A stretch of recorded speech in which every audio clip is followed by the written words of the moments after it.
On va encore parler de nos églises. Et aujourd'hui, on est à Corancy dans le 58. Il y a une croix du Christ. Donc celle-ci. Regardez, là, on voit Jésus. Et en dessous, on voit une statue de Marie, je suppose. Et il y avait 4 bougies. On est au milieu de la forêt. On est au milieu de rien. On n'a jamais parlé sur cette chaîne d'un endroit autant au milieu de rien que ça. Et il y a un mec qui a tronçonné la croix du Christ et qui a tout volé. Hein, regardez. Il reste plus que la souche de l'arbre. Et il y a des mecs qui précisent, encore une fois, nous sommes au milieu de nulle part. L'antichristianisme et l'anti-France est partout sur le territoire. Et là, je suis sur Wikipédia. Et donc, on est là. Là, dans cette campagne où à vue de nez, il y a 50 habitants, au milieu de rien, entouré par la forêt, il y a des Christ qui se font tronçonner, quoi. C'est complètement dingue. Et il y a un monsieur qui demande une minute de silence. Malheureusement, on sait tous que ça n'arrivera pas. Des ennemis de notre civilisation ont scié la croix de Fauboulin dans le Morvan. Identité et liberté appellent au sursaut. Défendons notre histoire, notre patrimoine, notre culture. Rejoignez-nous avec Marion Maréchal. Et donc, Identité et Liberté, c'est le nouveau parti politique de Marion Maréchal. Qui, au passage, va encore plus diviser les gens de droite lors des élections présidentielles. 3 sources sacrées subsistent à proximité de cette croix du Christ. La fontaine du Frêne, invoquée pour les maladies et les mariages. La fontaine Sainte-Marie, consultée comme oracle par les mères de gamins malades. Et la fontaine Sainte-Marguerite pour faciliter les accouchements. Ces pratiques païennes ont été progressivement christianisées. Et là, on a une 3e image. C'est la croix qui a été coupée. Ça rame un petit peu. Regardez à quel point on est au milieu de la forêt, quoi. C'est complètement dingue.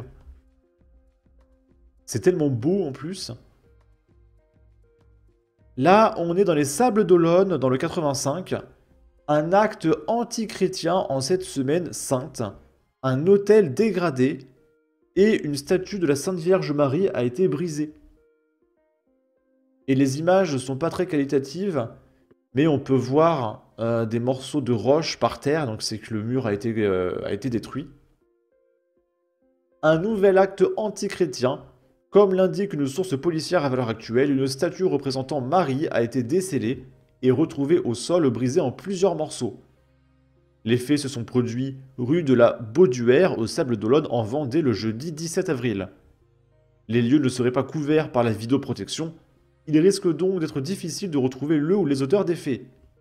Face à cet acte, le maire Yannick Moreau promet « Nous allons réparer cet outrage au patrimoine local en reconstituant le site tel qu'il était avant cet acte de sauvagerie volontaire, car la ville et les Sablés sont propriétaires de ces lieux inscrits dans leur paysage quotidien. »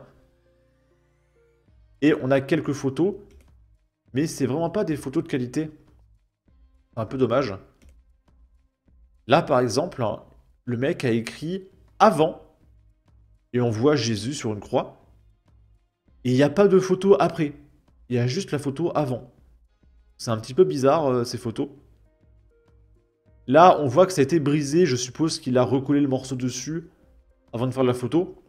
On voit les bougies un peu renversées et tout. Et là, je vois pas trop ce qu'on est censé constater. Les photos sont pas très révélatrices de ce qui s'est passé. Mais ça ne change pas l'acte qui a été commis. Petit rappel.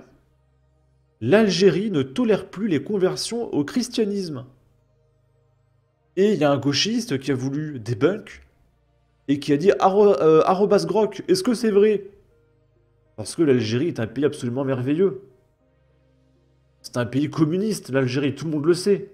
C'est de notoriété mondiale. que l'Algérie est tolérante, progressiste, etc. Et Grok répond oui. Il semble que l'Algérie restreigne les conversions au christianisme.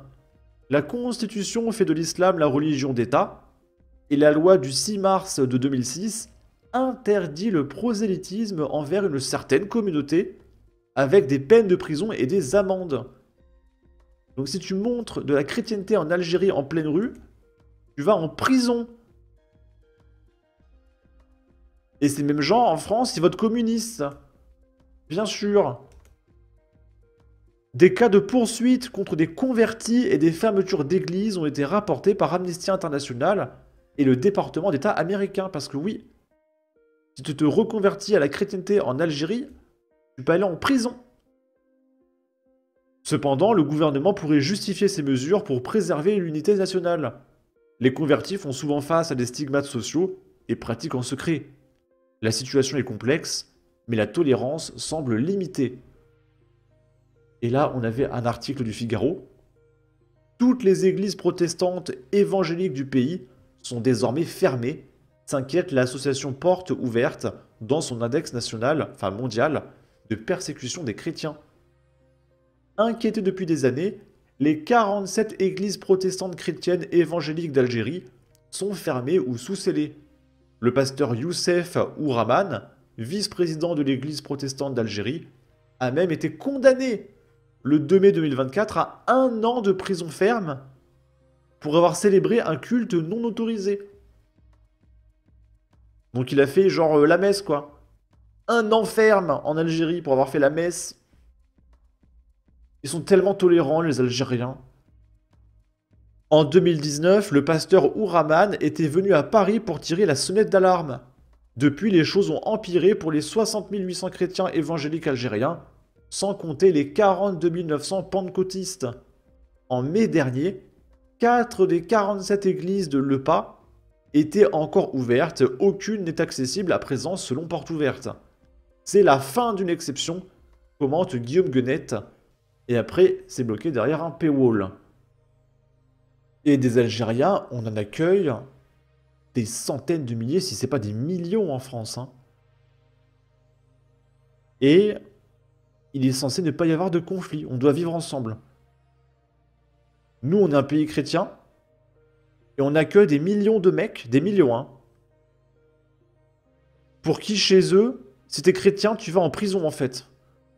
On en accueille des millions. Des millions. On va demander à Grok. Grok. On a accueilli combien d'Algériens en France depuis, je sais pas, depuis ces 50 dernières années. Sachant qu'après, ils ont fait des bébés. Donc on peut faire x2, x3, hein, en prenant en compte la descendance, etc. Estimation.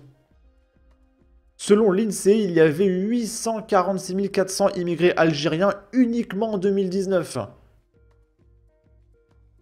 Une étude estimait en 2011 qu'il y avait environ 2,5 millions de personnes d'origine algérienne sur 3 générations. Et du coup, flux migrateur depuis 1975, ok. Estimation sur 50 ans, il calcule. En tenant en compte les regroupements familiaux, les naturalisations et les descendants, la population d'origine algérienne en France a probablement dépassé les 3 millions de personnes sur cette période. 3 millions 3 millions de mecs chez qui les chrétiens on les fout en tôle. Et c'est censé bien se passer. Bah bien sûr.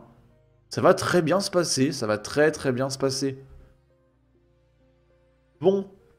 Sur ce, n'hésitez pas à donner votre avis, votre opinion, à partager, liker, commenter. Ça aidera au référencement de la vidéo sur YouTube. Abonnez-vous, suivez-moi sur Twitter. Prenez soin de vous. Salut!